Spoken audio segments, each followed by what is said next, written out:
Well, I think that Henry, and the follow-on from Henry's point in relation to the Hunt report, in a sense, what Hunt recommended is really happening because there are no powers being devolved here. There's titles and names. The real security, control of security is going to lie with the British state. The Justice Minister will have no input into operational decisions. They'll have no access to informers, the identities of informers. It's going to be rubber stamped to have them all sitting here pretending that they, that as micro-ministers, they're really important. Well, will the loyalists have a say in picking judges? And you were bringing up about getting intelligence from, say, MI5 and MI6. Who will be privileged to that information? Because from what I've been reading is the DUP says that Provisional Sinn Féin cannot pick judges and cannot look at intelligence to find out who the informers are. It isn't just, John, just let me make the point there. I did an interview with Paul Goggins. He's in the Northern Ireland office, current security minister. He's a Labour MP for Manchester. And it was, again, it's the media again, missing the detail. The devil's always in the detail. Doug Goggins confirmed to me that no minister, whatever party they're from, will see high-grade classified information about informers in Northern Ireland. Issues of, in quotation marks, national security would remain with the British state at Westminster. And that's pretty important, you know. And again, it's an example of what the devolution of policing justice actually means, and it's also an example of the way the media misses the fine detail in all of this, and therefore distorts the picture. So essentially, it's no change.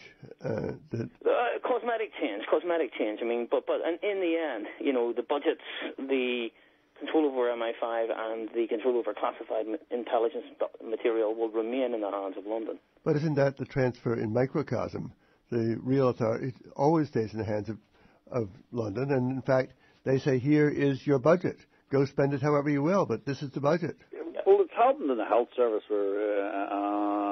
where they agreed with the finance initiative despite the previous opposition to it and blamed it on the grounds of budget. And the same in relation to education, where Katrina Rams opposed radical education proposals on the grounds that they have to stick within the budget. They don't want to upset or rock the boat too hard in relation to all these things. But to go back to the question of the evolution of the police and justice, we're not getting anything other than shadow, and there's no real substance. And I would also caution people to be wary that Hugh Ord has been sort of changing the mood music. And after the collapse of the Robert McCartney trial, the collapse of the Northern Bank robbery, where Chris Ward was held on the sort of ridiculous evidence, and the collapse of the Oma bomb trial, Hugh Ord has been pushing for less restrictions. And in a situation where Sinn Féin can be effectively relied upon to not oppose anything that the British government does, if it gives Sinn Féin assurance on, then we can see the situation actually getting worse from what it is. We can see the likes of people such as the Hoey people, the Oma bomb people. In cases similar to that standard of evidence that was rejected by judges say 19 or 2008, that standard of evidence, the poor standard of evidence in the Chris Ward Northern Bank trial, the poor standard of evidence in the McCartney murder trial, that will start to be accepted because there'll be less constraints put on the police if Hugh Ord gets his way. And I mean, he'll set the agenda for the next chief constable. So I would say that rather than the transfer of police and justice powers to the north of Ireland meaning any substantive improvement, I think we should be looking at the diminution in human rights legislation and human rights protections that's going to result from the current situation. You're listening to Radio Free Aaron, who's speaking with Henry McDonald, has a book out, Gun, Smoke, and Mirrors, and also Anthony McIntyre has a book out, The Death of Irish Republicanism. He was on last night on IFC channel with Henry Rollins. If you go to IFC and click on Henry Rollins, you'll see clips of Eamon McCann and Anthony McIntyre that was aired. And if you go to the IFC's channel, that'll probably be airing throughout the month. They're not a one-shot deal that you'll just see once. So go to that and see it. And Henry, where can we get the book? And will there be a book launch here? Because, Anthony, I want to tell you, I'm looking at the Irish Echo and the Irish Voice.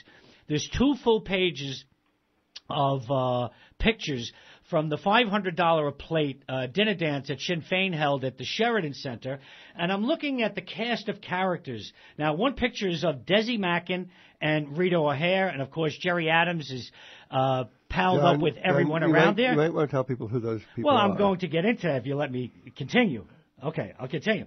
Now, what they all have in common is they all have record. They were all wanted by the British government, and that Rita O'Hare is a representative of provincial Sinn Féin in this country, and they can come back and forth all they want. Now, Anthony McIntyre, who has a book out, wanted to do a book launch here in New York City, could not come out, and I don't see you being that much different, from a record, politically wise, Anthony, than all the pictures here. Everyone looks well fed. They're fed and watered.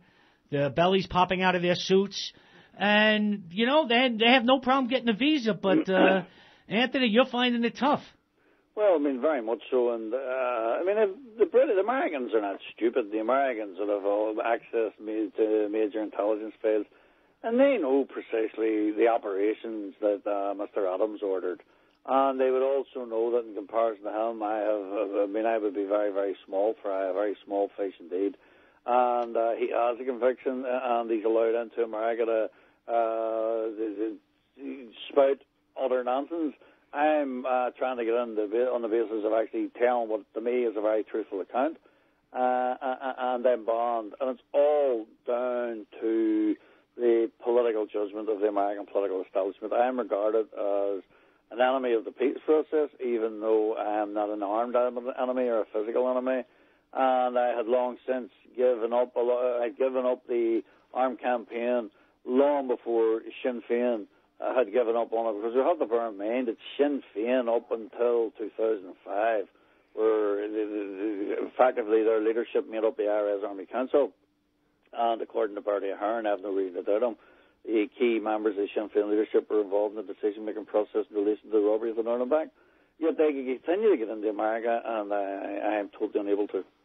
And actually, it's interesting. Desi Mackin has a conviction for killing a British soldier.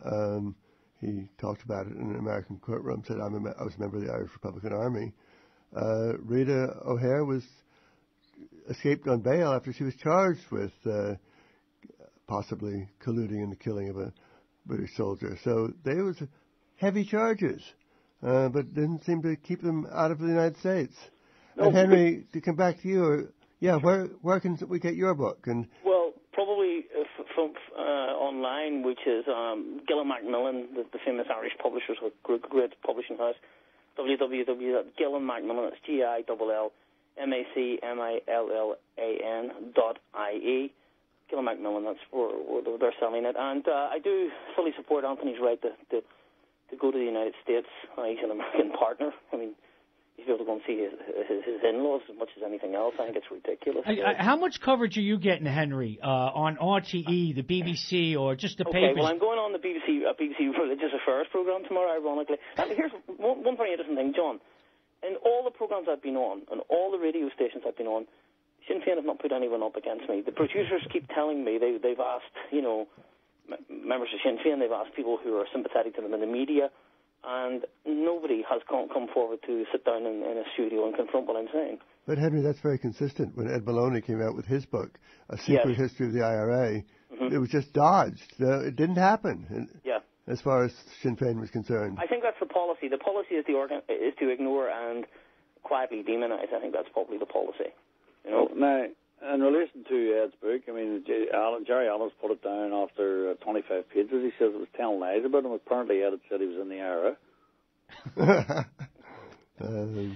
But the Sinn Féin strategy must be working, because the youth are coming up with a different vision of the history of the past 35 years. Well, it's working in terms of revisionism, John, and It's working in terms of localized power, and it's working in terms of confirming what the British had said from the very outset, that this was not a national liberation struggle against British imperialism, that it was an internal conflict model of struggle and conflict, and that it would be resolved by a joint administration and the two tribes, as they say, sharing power. So it's worked in those terms, but in terms of advancing the Republican agenda, no, it hasn't worked at all.